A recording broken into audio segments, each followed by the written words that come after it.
Hello,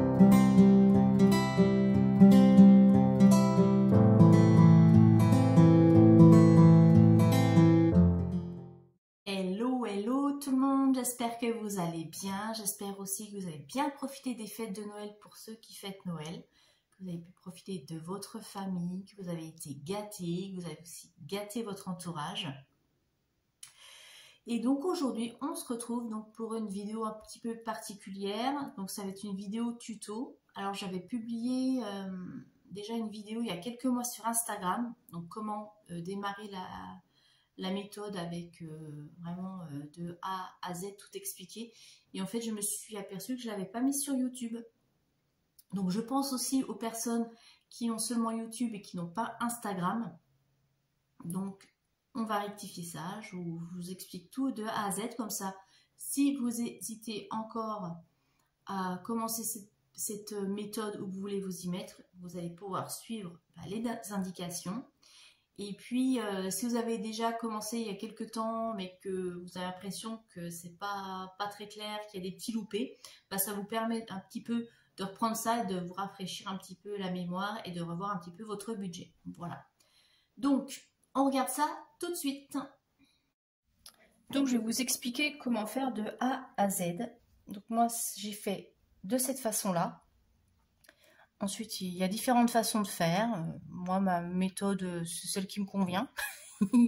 Vous prenez celle qui vous parle. Vous trouverez plein d'autres youtubeuses qui vous expliquent comment faire. Alors, moi, comment j'ai fait? Alors, j'ai commencé la méthode des enveloppes au mois de janvier 2022 et j'ai commencé à prévoir mon budget en décembre parce que ça prend quand même un petit peu de temps. Donc, faut pas s'y prendre au dernier moment. Alors tout d'abord, il faut récupérer vos 3 derniers relevés de compte. Donc tous les relevés de compte de toutes vos banques. Si vous avez plusieurs banques, vous prenez toutes vos banques. C'est minimum les 3 derniers. Si vous pouvez monter à 4 ou 5 mois, c'est l'idéal parce que vous aurez comme ça un éventail plus large de toutes vos dépenses. Notamment si vous avez des dépenses que vous ne faites pas tous les mois. S'il y a des dépenses exceptionnelles, par exemple le coiffeur, esthéticienne, l'ostéopathe, enfin des choses comme ça qui ne reviennent pas tous les mois, vous aurez une meilleure vue d'ensemble. Ensuite, vous allez prendre une feuille, ou même 2 feuilles, tout dépend du nombre de dépenses que vous avez, et vous allez faire un tableau avec différentes catégories. Donc déjà, vous aurez, si vous avez une voiture, vous aurez la catégorie carburant, vous aurez les courses, alors soit alimentation et vous faites alimentation et hygiène, etc. Tout dépend de vos habitudes d'achat. Si vous faites tous vos achats, hygiène, alimentaire, etc. dans le même magasin, ben vous embêtez pas, vous faites une catégorie courses. Moi, c'est ce que je fais. Vous aurez peut-être aussi, enfin certainement, une catégorie vêtements. Qu'est-ce qu'on peut avoir? On peut avoir du coiffeur. Enfin, vraiment, vous mettez toutes les dépenses. Donc, le mieux à faire, c'est de prendre votre premier relevé et vous faites ligne par ligne et vous relevez les montants que vous allez mettre dans vos différentes catégories. Par exemple, 50 € de courses, 20 € de vêtements, coiffeur 80, et vous faites ça ligne par ligne et vous rajoutez autant de lignes qui apparaissent sur votre relevé. Quand vous aurez fait la totalité de vos relevés, vous allez faire un total par catégorie. Voilà, vous faites vos totaux et vous divisez par le nombre de mois que vous avez étudié. Voilà. Moi, comme c'était sur les 3, j'ai fait diviser par 3 à chaque fois et ça m'a donné mon budget mensuel par catégorie. Mensuel, voilà. Déjà ici, ça va vous donner un aperçu de ce que vous dépensez réellement chaque mois dans les différentes catégories. Vous allez peut-être vous faire peur pour certaines, prendre conscience que vous faites des dépenses énormes pour certaines choses. C'est peut-être nécessaire de revoir un petit peu votre mode de consommation. En tout cas, déjà là, il y a une prise de conscience à ce niveau-là. Enfin, moi, ça a été le cas. Je me suis aperçue que, voilà, j'avais des catégories où j'explosais le budget par rapport à mes revenus qui n'étaient pas du tout cohérents. Donc ça, première chose, les relevés de compte. Ensuite, une fois que vous avez fait ça, vous allez sortir tous vos contrats qui, normalement, si vous êtes bien organisé, sont tous bien rangés dans un classeur ou un trieur, etc. Et vous allez sortir vos contrats d'assurance, vos contrats de prêt, vos prêts, les leasings, électricité, gaz, etc. Et vous allez regarder si vous êtes mensualisé. Donc, normalement, ça, vous le savez, mais bon. Voilà, regardez vos mensualités, si vous êtes mensualisé, si vous payez au trimestre, au semestre ou à l'année. Pour vos prêts, ça va vous permettre de voir les dates d'échéance de la dernière échéance, hein, si vous reste 6 mois, 1 an, 2 ans à rembourser. Ce qui peut, par exemple, vous permettre de rembourser en anticipé ou pas, ou des fois de se faire de bonnes surprises, surtout en début d'année, de se dire « Ah bah tiens, voilà, dans 8 mois, j'aurais fini de rembourser ce prêt. » Ça met un petit peu de baume au cœur en début d'année. Vous allez en profiter, donc, du coup, si vous avez des paiements trimestres, semestriels, etc., de les reporter dans ce tableau-là. Donc ça, vous le trouvez aussi sur les budgets planeurs que je vous ai mis à disposition sur le Google Drive. Vous avez un tableau des dépenses et des revenus exceptionnels. Et là, vous allez reporter toutes vos échéances de vos différents contrats. Vous allez en profiter aussi pour faire un comparatif. Moi, je le fais une fois par an. Je revois mes contrats. Je fais un comparatif et moi, pour ça, j'utilise l'application Origami, qui est super pratique. Alors moi, je l'ai pas lié à mon compte bancaire, parce que ça, on peut le faire, mais moi, j'aime pas trop. C'est quand même confidentiel et voilà. J'aime pas trop, je fais très attention. Donc, j'ai rentré, en fait, tous mes contrats, que ce soit l'électricité, téléphone, assurance, etc. J'ai mis les montants annuels et mes mensualités. Et ensuite, ça vous dit sur quel type de catégorie vous pouvez faire des économies et combien vous pouvez économiser par an. Voilà, donc ça c'est super important de le faire. Même si vous n'utilisez pas cette application, moi je conseille toujours, je l'ai toujours fait depuis tous les ans, depuis X années. Tous les ans au mois de janvier, je fais un comparatif de tous mes contrats, que ce soit l'électricité, le gaz, le téléphone, surtout téléphonie. Il y a énormément d'offres sur le marché, donc n'hésitez pas à changer d'opérateur et à faire jouer la concurrence. Faites-vous plaisir, n'ayez aucun scrupule. Et notamment aussi pour les assurances. Alors par contre, pour les assurances, faites attention. Si on vous propose moins cher, assurez-vous d'avoir les mêmes garanties. Que ce soit au niveau des franchises ou par exemple des dépannages à 0 km. Parce que moi, je me suis fait avoir une fois. J'avais une assurance moins chère, j'ai pas fait gaffe, donc j'ai souscrit. Et un jour, je suis tombée en panne à la maison. Et quand j'ai appelé, on m'a dit « Mais non, vous n'avez pas souscrit le 0 km. » Et j'avais, je crois, 50 km. Donc, j'ai dû payer le remorquage de mon domicile jusqu'au garage. Alors qu'avec 0 km, tout est pris en charge. Donc, sachez-le, faites attention. Donc, assurance, voilà. Assurance, on peut faire des économies, mais il faut que ça couvre les mêmes garanties. Donc, une fois que vous avez fait tout ça, vous allez avoir toutes vos catégories. Vous reprenez ce tableau. Vous pensez à noter toutes vos dépenses exceptionnelles, donc tous les anniversaires, tous les événements familiaux, que ce soit s'il y a des mariages programmés dans l'année, les baptêmes, les communions, les anniversaires de mariage, la Saint-Valentin, la fête des mères, la fête des pères, la fête des grands-mères, la fête de tout ce qu'on veut. Ça, vous notez tout. Et vous notez à côté le budget moyen que vous voulez dépenser par événement. Vous notez Noël, la rentrée scolaire, les dépenses. Qu'est-ce qu'on peut avoir? Enfin, voyez, vous pensez vraiment à tout noter. Donc, projetez-vous bien. Moi, c'est ce que je fais. Par exemple, je me dis au mois de janvier. Alors, au mois de janvier, qu'est-ce qu'il y a de prévu? Est-ce qu'il y a des anniversaires? Est-ce qu'il y a des fêtes? Est-ce qu'il y a des vacances? Enfin, vous pensez à tout. Moi, j'y note aussi les déplacements de train, parce que ma fille va en train chez son papa.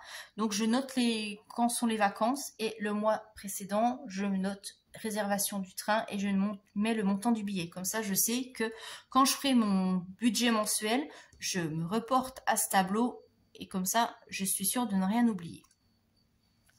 Donc, voilà pour ça. Donc, ensuite, quand on a fait tout ça, et bien là, on reprend notre feuille et on va faire son budget mensuel. Alors, une première trame. Hein. Donc, dedans, vous allez déjà mettre tous vos achats courants, donc tout ce qui est courses, combien il vous faut tous les mois. Par exemple, pour le mois, il vous faut 600 € pour les courses. Le carburant, si vous allez chez le coiffeur tous les mois, etc. Donc là, ici, vous notez tout. Après, vous allez faire vos épargnes. Par exemple, pour les anniversaires.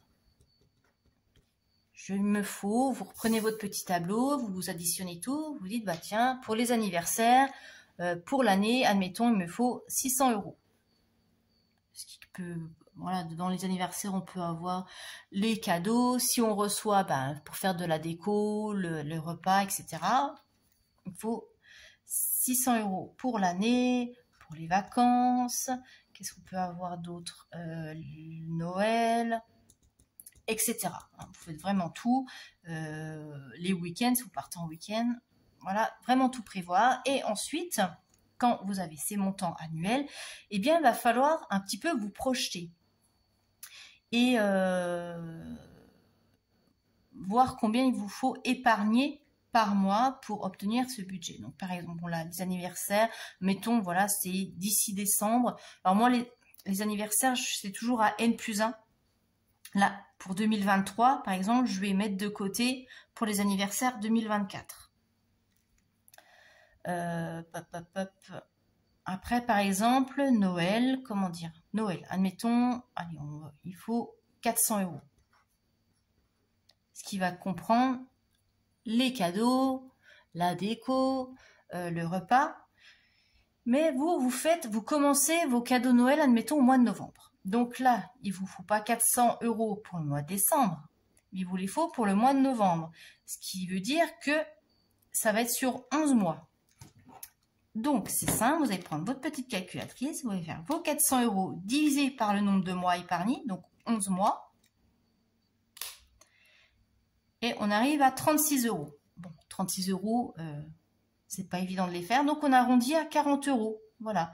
Et je sais que, voilà, tous les mois, je dois mettre 40 € de côté pour pouvoir avoir mon budget, pour pouvoir commencer mes achats de Noël, etc. Et vous faites ça, du coup, pour chaque catégorie. J'espère que c'est assez clair, c'est assez simple. Une fois que vous avez fait tout ça, normalement, vous avez vraiment toute votre trame, vous avez tout pour démarrer votre premier budget mensuel. Donc, vous allez faire votre premier budget, donc normalement au mois de janvier, sauf si vous commencez plus tard dans l'année, peu importe. Et là, vous allez déjà noter tous vos revenus, donc les salaires,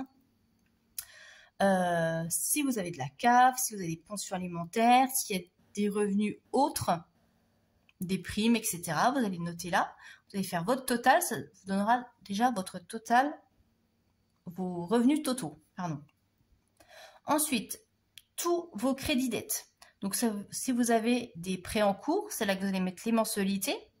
Si vous avez des dettes, c'est-à-dire si vous avez emprunté de l'argent à quelqu'un ou quelqu'un vous a fait une avance, eh bien, vous le notez ici. Si vous avez des découverts, moi, je le note dans crédit dette. D'ailleurs, au sujet du découvert, si vous avez un tout petit découvert que vous pouvez résorber en un mois, vous le faites comme par exemple, vous voyez, moi au mois de janvier, je vais commencer le mois avec un découvert de 30 €. 30 €, c'est pas grand chose moi sur mon budget, je l'englobe et terminé, on n'en parle plus. Si c'est un découvert plus important, moi je vous conseille de faire comme si c'était un prêt. Par exemple, si vous avez un découvert de 400 €, bah, vous vous dites, voilà, tous les mois, je fais l'effort de mettre 50 € pour rembourser mon prêt. Dans ces cas-là, enfin mon découvert. Dans ces cas-là, vous allez mettre découvert et vous allez mettre ici 50 € et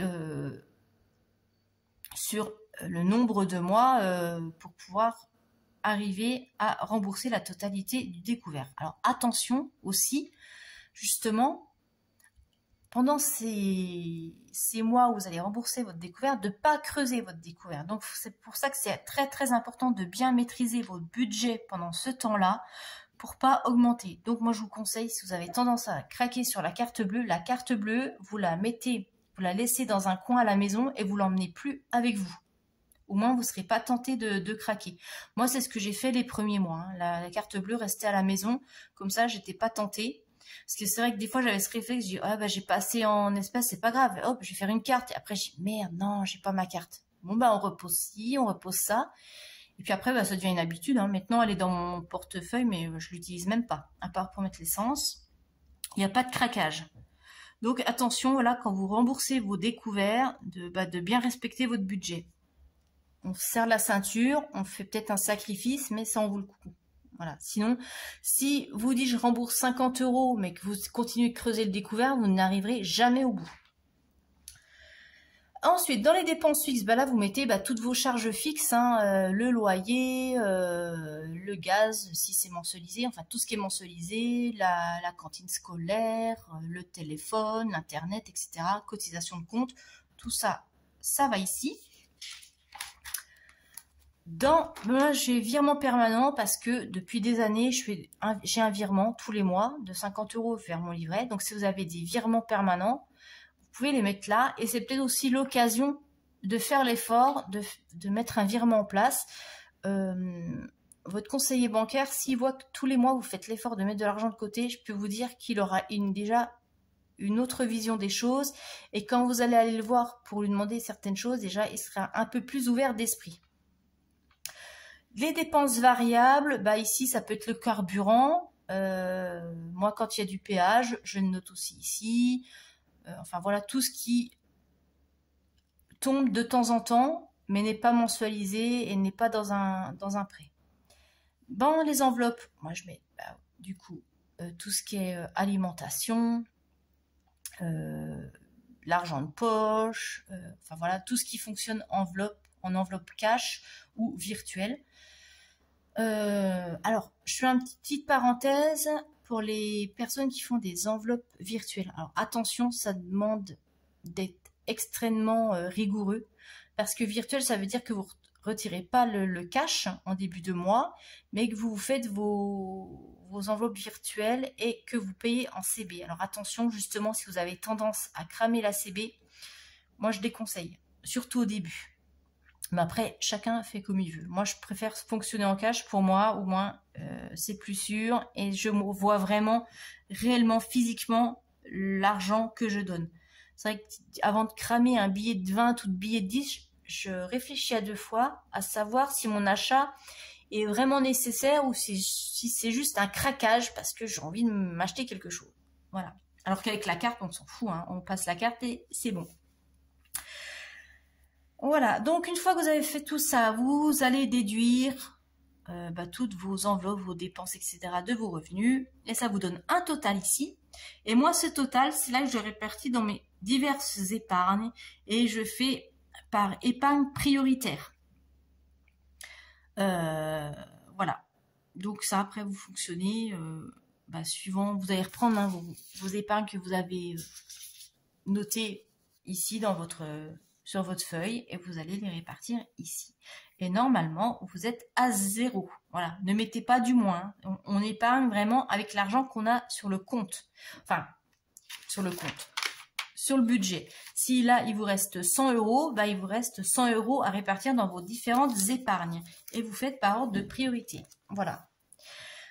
Donc voilà ici, je crois que je vous ai tout expliqué. Sachez que il faut compter quand même 3 ou 4 mois minimum pour avoir un fonctionnement à peu près correct avec cette méthode. En général, il y a toujours des petits ajustements, il y a toujours des choses qu'on a oubliées. On s'aperçoit, voilà, par exemple, rien que la taxe des ordures, c'est souvent qu'on l'oublie complètement. On se dit, elle tombe là, par exemple, au mois de mars. Et on se dit, mince, j'ai complètement oublié de le prévoir. Et du coup, ça peut plomber le budget. Ben, c'est pas grave. Il suffit après de le noter ici dans votre tableau mensuel. Et comme ça, l'année d'après, vous n'oublierez pas. Donc ne vous inquiétez pas, il y a toujours des hauts, des bas, il y a un temps d'adaptation, surtout si vous n'avez jamais fonctionné en cash et que vous avez toujours fonctionné avec la carte. Il vous faut un peu de temps, ne vous découragez pas. Moi, je sais qu'au début, voilà, c'était un petit peu compliqué. Après, au fur et à mesure, il y a certaines catégories qu'on peut revoir à la baisse parce qu'on s'aperçoit qu'en fait, on dépense moins parce que du coup, on fait un peu plus attention à ses dépenses. Et puis, bah, on réajuste au fur et à mesure. Voilà, c'est ça aussi l'intérêt de faire un budget mensuel et de le faire différemment tous les mois parce qu'on l'ajuste en fonction des besoins, en fonction de l'inflation, en fonction de si nos revenus augmentent ou diminuent. Il y a tout ça à prendre en compte. Donc, j'espère que cela vous aura aidé. Donc, n'hésitez pas à vous servir de tous les outils que j'ai mis à votre disposition dans le Drive. Hein. Vous trouvez le lien dans la description de la vidéo, vous déroulez la description et vous aurez les liens, ou dans l'onglet à propos. Servez-vous, c'est gratuit, faites-vous plaisir. Et puis, je reste toujours à votre disposition si vous avez besoin de conseils ou si vous avez besoin d'aide pour démarrer votre budget ou pour revoir certaines choses. Vous pouvez me contacter directement via Instagram ou sinon vous avez mon adresse mail aussi dans la description. Je vous souhaite un très bon budget et je vous dis à très bientôt. Bye bye.